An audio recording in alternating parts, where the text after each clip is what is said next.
Olá, eu e o professor José Luiz Quadros de Magalhães estamos começando mais um Contraponto. Para fazermos justiça ao nome do nosso programa, nós não vamos falar sobre os vencedores do Oscar. Nós vamos discutir outros temas que estão na mídia e que acabaram ofuscados pelo brilho de Hollywood. Na semana passada, nós falamos sobre o mundo árabe, falamos sobre diversos temas, mas especialmente a crise no mundo árabe e a crise na Itália. Nós vamos retomar essa discussão sobre a Itália no mês de abril, quando o primeiro-ministro Berlusconi será julgado. Há uma discussão em torno dessa questão, pela questão de competência, afinal de contas não se sabe ainda qual é o órgão que deverá julgar o Berlusconi. Além dessa questão, também o presidente da Itália pode dissolver o parlamento, pode convocar novas eleições. E aí quem vai decidir mesmo o futuro do primeiro-ministro é o povo por meio das urnas. Agora, não dá para a gente deixar de falar sobre o que está acontecendo no mundo árabe. Mas vamos deixar esse tema aqui para o final e vamos começar falando hoje, professor Zé Luiz, sobre a lei, um projeto de lei que está para ser aprovado no Texas, que permite que os jovens que frequentam as faculdades públicas tenham porte de arma, levem armas para a faculdade.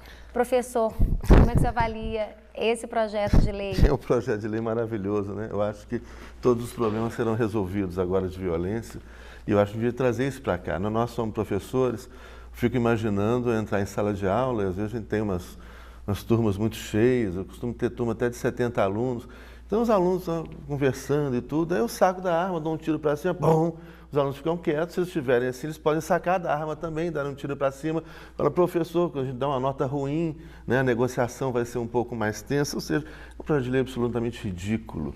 Né? Eu acho que... E o interessante aqui, ele é explícito, né? Olha, você tem um projeto de lei para que os funcionários das universidades e os alunos das universidades possam portar armas. Vai ser muito interessante. Isso já existe no estado de Utah, nos Estados Unidos, foi proposto e já foi rejeitado por mais de 20 estados, e agora esse projeto está sendo discutido no Texas e parece que há maioria para que esse projeto seja aprovado. E o mais interessante... Essa é a proposta dos lobistas, né, da indústria de armas nos Estados Unidos. O que está por trás dessas coisas ridículas, né, porque o problema é que 25% só da população do Texas é contra o projeto.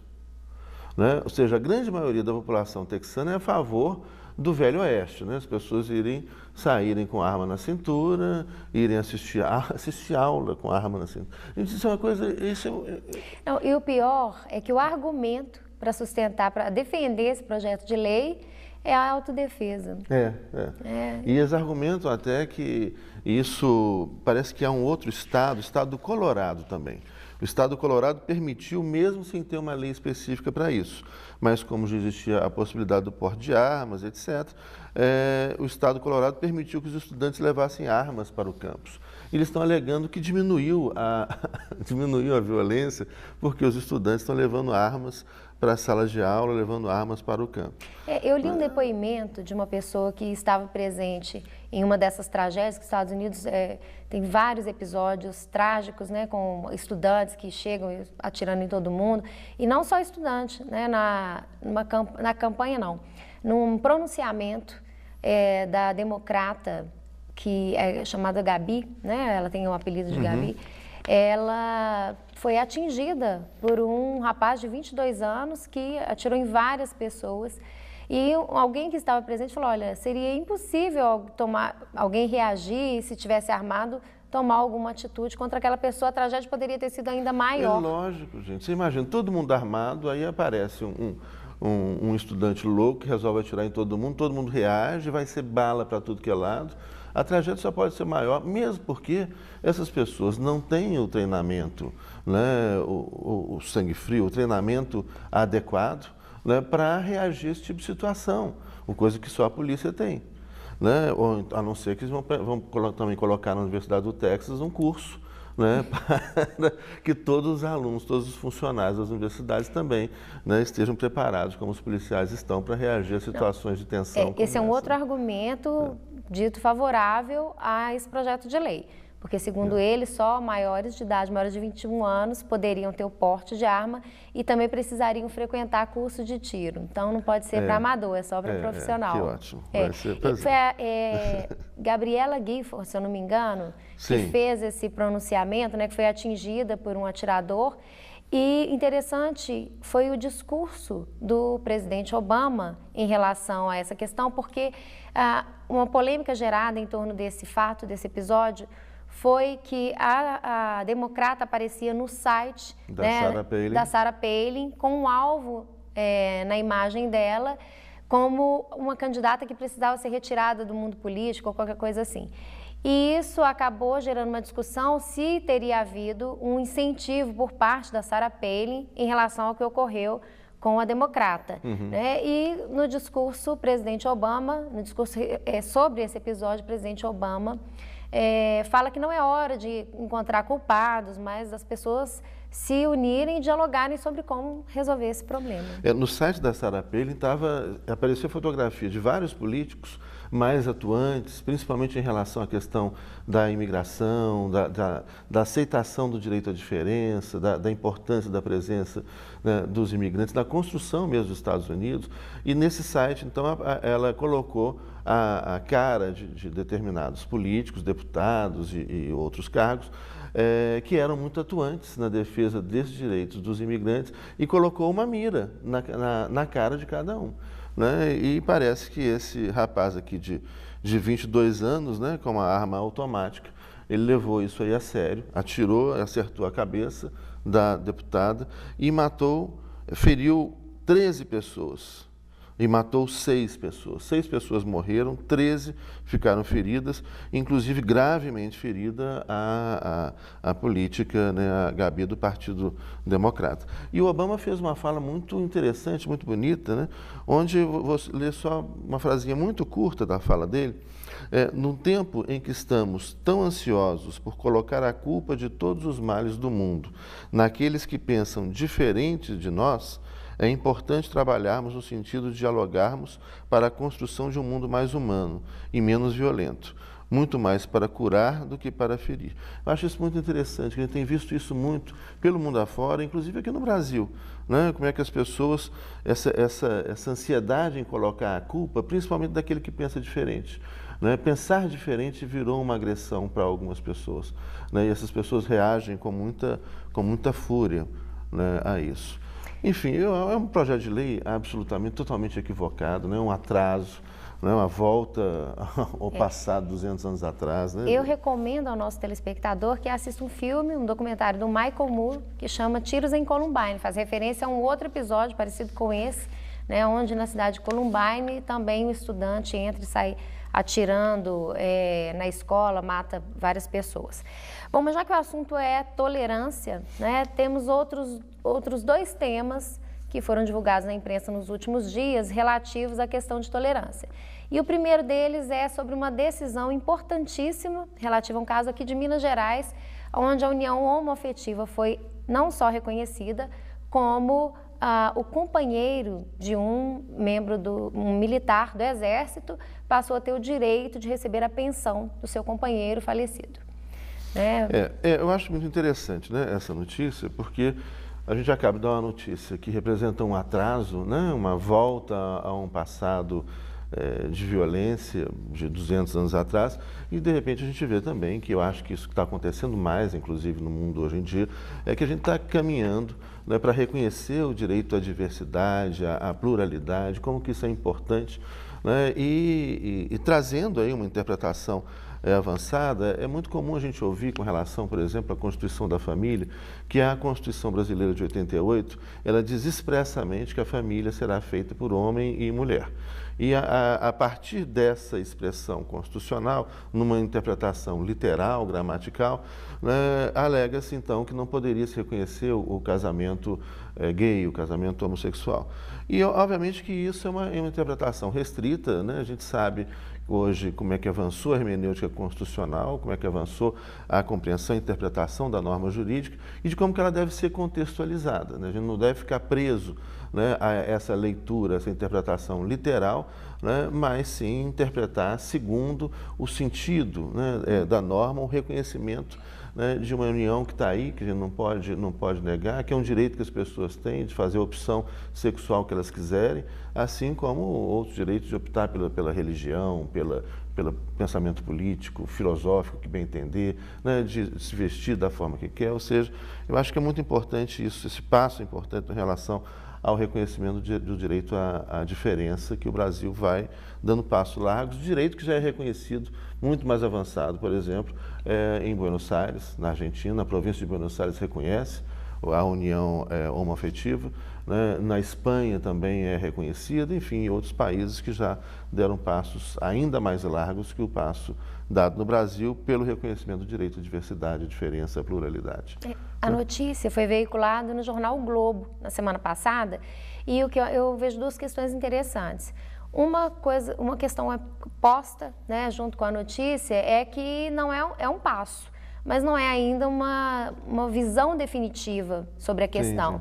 Porque nesse caso especificamente do militar, do companheiro do militar que vai receber a pensão, houve um acordo com a família. Uhum. Né? E a notícia no jornal o Globo, inclusive, faz menção à possibilidade de que essa decisão não teria sido tomada se não tivesse um acordo com a família. Então, não representou maiores gastos à União. Uhum.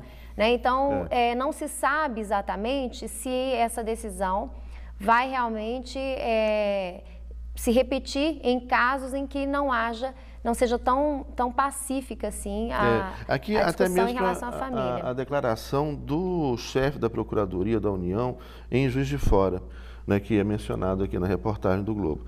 Ele fala, olha, no início houve a resistência, mas as parentes do capitão decidiram celebrar um acordo na justiça com gripe para cada parte receber um terço do valor.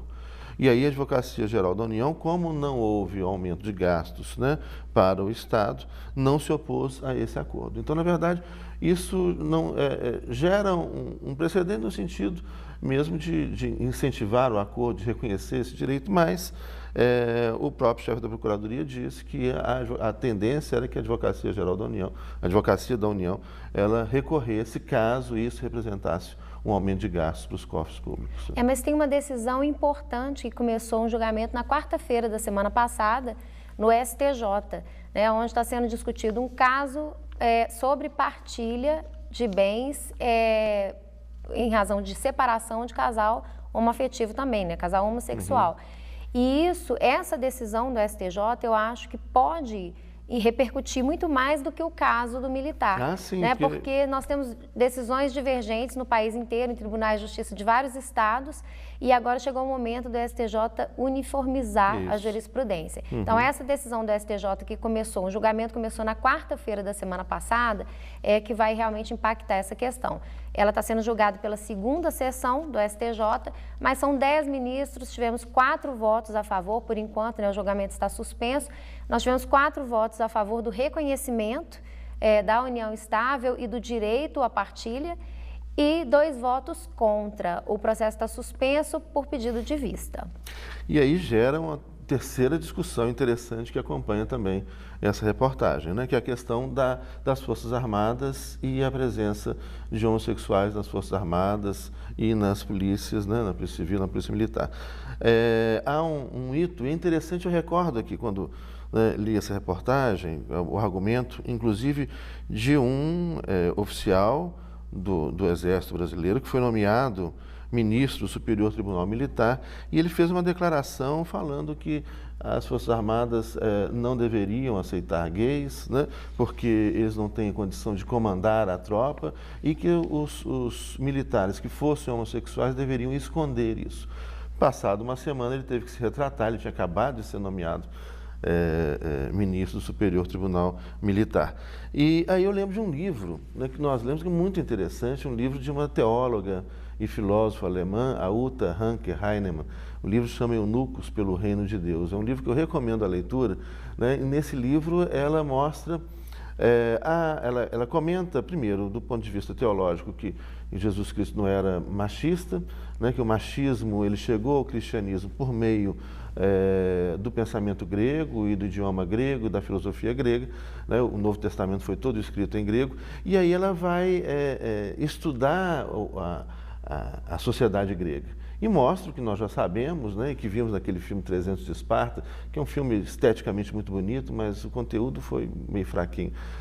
Que a sociedade grega é uma sociedade tão machista, o homem desconsiderava tanto a mulher, né, que, em geral, nessa sociedade, os homens não podiam amar uma mulher.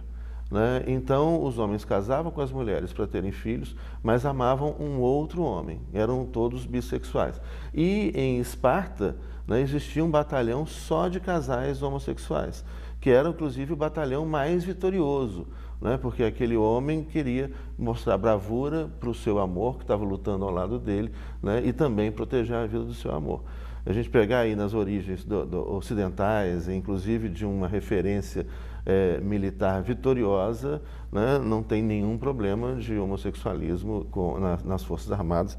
Obviamente, eu lembrei disso, que eu acho que é uma curiosidade, é um livro interessante, que fala, inclusive, do direito à diversidade, do direito à diferença e dessa herança que a gente tem do pensamento grego, que é uma herança androcêntrica, né, masculina, machista. Sem dúvida, e o filme também é muito interessante. Né? Eu falei que nós não vamos tratar dos vencedores do Oscar aqui, mas nós vamos reservar um programa para falar sobre cinema, mas fazendo também o nosso contraponto.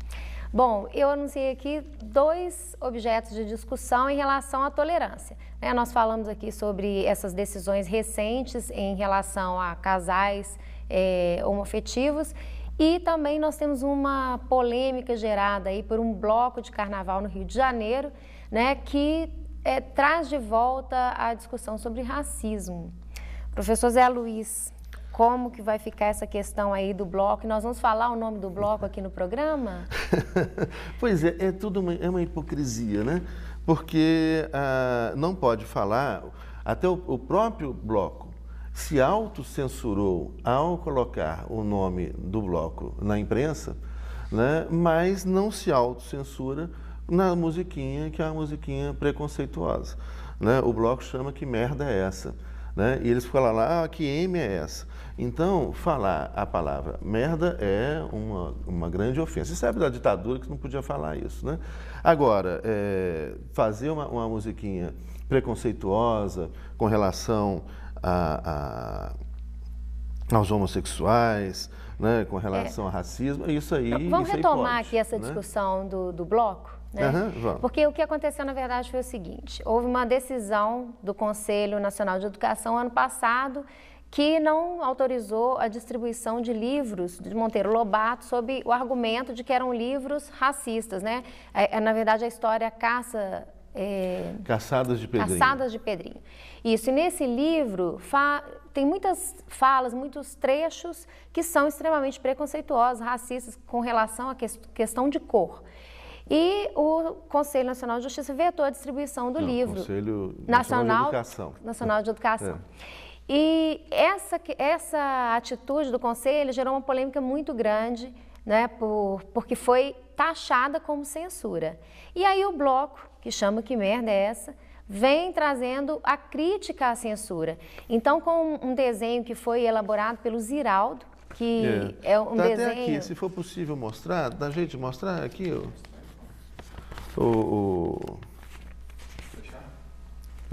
É um desenho que foi elaborado pelo Ziraldo e que vai circular nas camisetas. Ele simboliza.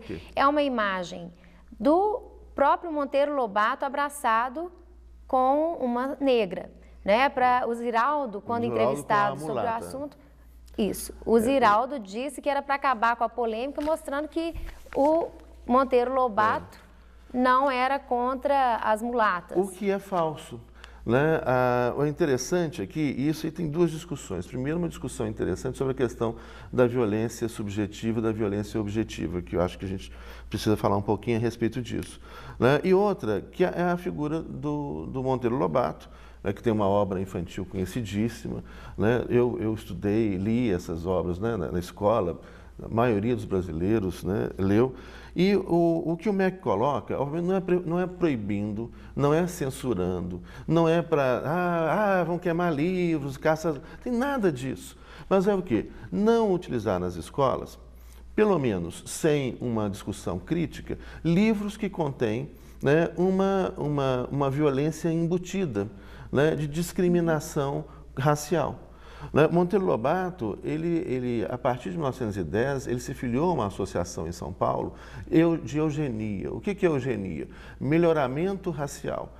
A eugenia foi uma moda no final do século XIX, século XX, inclusive Dom Pedro II, no Brasil, fez um projeto eugênico para melhorar a raça brasileira, importando suíços para a região do Rio de Janeiro, Nova Friburgo, Petrópolis. Então, ali ele importou suíços brancos para branquear a população brasileira e, com isso, melhorar a população brasileira. Essa política racista, que não foi invenção de Hitler, já tinha no Brasil com Dom Pedro II. Em 1910, existia uma associação em São Paulo, da qual Monteiro Lobato era membro, se associou, que era a mesma propósito, uma associação eugênica para a melhoria racial brasileira, no sentido de branquear.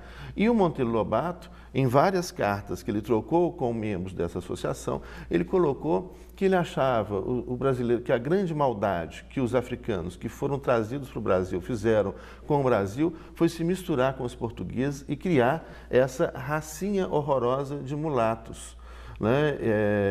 E aí vai as referências mais racistas. Fica difícil defender Monteiro Lobato, né? E pior, Monteiro Lobato escreveu um livro que se encontra para comprar, que chama Um Presidente Negro para os Estados Unidos. Ele tem outros. Esse livro está aí ainda para comprar. Esse livro, o que ele fala? Mas nossa, Monteiro Lobato era um visionário, ele imaginou um presidente negro para os Estados Unidos, ele acertou, e o livro era futurista, né? Mas não. O que ele falava? Olha, na sociedade americana, os homens brancos se separaram das mulheres brancas. E aí os homens brancos lançaram um candidato a presidente branco e homem. E as mulheres brancas lançaram uma candidata a presidenta dos Estados Unidos, branca e mulher. E como os brancos se separaram, os negros fizeram